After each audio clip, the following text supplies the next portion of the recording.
ठीक। So hello friends, एक बार फिर से मैं आप लोगों के सामने एक नई टॉपिक के साथ आज आया हूं और आज की जो टॉपिक है वो बहुत ही सिंपल है, मैथमेटिक्स से रिलेटेड है। और उस मैथमेटिक्स से रिलेटेड जो टॉपिक है क्लास 9th 10th दोनों के लिए ये जो है आपका टॉपिक है।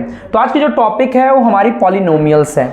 पॉलिनोमियल्स की बात हम करने से पहले बात कर लेते हैं वेरिएबल और कांस्टेंट के बारे में। The definition of the variable, variable की डिफिनेशन क्या होती है, what is the definition of the variable. Then student after find out of the definition of the constant, हम लोग वेरिएबल की डिफिनेशन पहले जानेंगे, फिर कांस्टेंट की डिफिनेशन फाइंड आउट करेंगे। देन बच्चों हम लोग बात करेंगे एक्सप्रेशन के बारे में। चलिए स्टार्ट करते हैं। तो स्टूडेंट वेरिएबल्स क्या होता है? वेरिएबल की डिफिनेशन होती है a quantity which has no fixed value. A quantity which has no fixed value is called of the variable. जिसकी वैल्यू फिक्स नहीं होती है उसे हम लोग वेरिएबल कहते हैं। Variable are create of the very word. Variable जो बना हुआ है वो वेरी वर्ड से बना हुआ, जिसका मतलब ही होता है बाबू change. Variable are create of the very word means होता है चेंज। चेंज का मतलब होता है बदलना। जिसकी वैल्यू बदलती रहती है उसे वेरिएबल कहते हैं। In the normal language, local language में हम बोल सकते हैं जिसकी वैल्यू हमेशा बदलती रहती है उसे हम लोग क्या कहते हैं? वेरिएबल कहते हैं। फॉर एग्जांपल मैं आपको बात कर सकता हूं, यहां आप देख सकते हो x - 2 is equal to 0, x + 2 is equal to 0। यहां पे दो आपके वैल्यू यहां पे गिवन है, एक आपका x - 2 इज इक्वल टू 0, एक आपका x + 2 इज इक्वल टू 0 है। कैसे हम फाइंड आउट करेंगे? x की वैल्यू यहां पे फर्स्ट में x की वैल्यू आपकी 2 है और सेकंड में x की वैल्यू -2 है। आप देख सकते हो दोनों कंडीशन में x की वैल्यू चेंज हो गई कि नहीं हो गई? एक x की वैल्यू 2 है, दूसरी x की वैल्यू -2 है। तो जिसकी वैल्यू हमेशा चेंज होती रहती है उसे हम लोग वेरिएबल कहते हैं। In the definition of the variable a quantity which has no fixed value is called of the variable. जिसकी वैल्यू फिक्स नहीं होती है उसे हम लोग वेरिएबल कहते हैं। बात समझ में आ गई? अब हम बात कर लेते हैं कांस्टेंट के बारे में। Student definition of the constant, constant की डिफिनेशन क्या होती है? कांस्टेंट की जो डिफिनेशन होती है वो बाबू सेम आपका वेरिएबल का जस्ट अपोजिट होती है।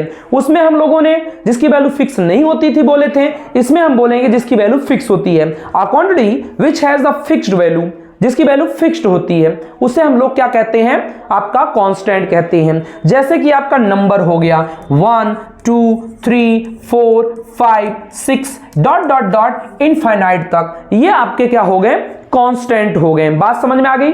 कोई भी आपको पूछेगा बता ले जाओगे। जितने भी नंबर होते हैं वो आपके बेटा कांस्टेंट होते हैं। अल्फाबेट के जितने भी वर्ड होते हैं, जितने भी आपके लेटर होते हैं वो आपका वेरिएबल होता है। बात समझ में आ गई? नहीं समझ में आ गई? फॉर एग्जांपल अगर आपसे पूछा जाए x 2 3 y, अब बताओ इसमें वेरिएबल क्या है? वेरिएबल क्या है और आपका कांस्टेंट क्या है? तो क्या बताओगे? बताइए वेरिएबल कितना क्या है बताओ? एक्स वाई आपका वेरिएबल हो गया और कांस्टेंट आपका क्या हो जाएगा? 2 और 3 हो गया। बात क्लियर हो गई? किसी कोई प्रॉब्लम है? समझ में आ गया? ओके। अब बात कर लेते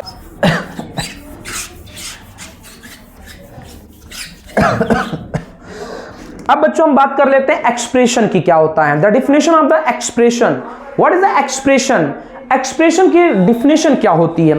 the combination of the variable and constant, the combination of the variable and constant is called of the expression. The combination of the variable and constant, variable और कांस्टेंट को मिलाने के बाद आपका एक्सप्रेशन बनता है। क्या बनता है? एक्सप्रेशन। फॉर एग्जांपल x + 2 एक आपका बच्चों एक्सप्रेशन है जिसमें आपका वेरिएबल भी है और आपका कांस्टेंट भी है। y - 6 ये भी आपका एक एक्सप्रेशन है। The combination of the variable and constant make the algebraic expression. Any problem you है? समझ में आया? मतलब वेरिएबल और कांस्टेंट को मिला के क्या बनता है बाबू? एक्सप्रेशन बन जाता है। किसी कोई दिक्कत है? समझ गए ना? अब हम बात कर लेते हैं आगे की। स्टूडेंट कोफिशिएंट, कोफिशिएंट की डिफिनेशन क्या होती है? What is the definition of the coefficient in the local language? The definition of the coefficient is a very simple for you that when the product of variable and constant, the product of variable and constant, the constant value is called of the coefficient. जब बच्चों variable और constant के बीच में क्या होता है?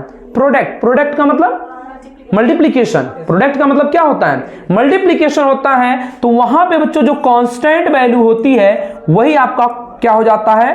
Coefficient हो जाता है। बात समझ में आ गई कि नहीं समझ में आ गई? जैसे 3x में कोफिशिएंट क्या हो गया? 3। The coefficient of x is 3। Any problem you have? Next student, 3x square minus 5x plus का 6। What is the coefficient of x?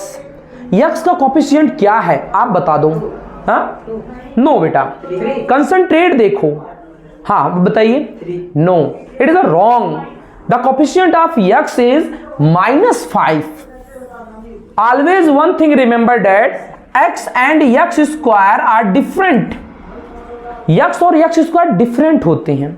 यहां x एलोन है, यहां x का 2 टाइम मल्टीप्लीकेशन किया गया है, तभी वो x स्क्वायर हो गया। बात समझ में आएगी नहीं समझ में आई? ठीक है। The coefficient of x is equal to कितना हो जाएगा बाबू? यहां पे -5 हो गया। एनी प्रॉब्लम यू है? समझ में आ गया कि नहीं समझ में? क्लियर हुआ? अब बात कर लेते हैं, अभी इस चीज में एक और क्वेश्चन बन सकता है। What is the coefficient of x square? x square का कोफिशिएंट क्या होता है? 3। Very nice. आपका x स्क्वायर का कोफिशिएंट, ये देखिए x स्क्वायर इसके साथ ये मल्टीप्लाई कर रहा है, तो coefficient of the x square is equal to 3 हो गया। एनी प्रॉब्लम यू है? समझ में आया ना समझ में आया? कोई दिक्कत? अगर कोई प्रॉब्लम होगी तो बताना भाई, ठीक है? ओके, तो यहां पे हमारी एक बार टॉपिक पूरी फिनिश हो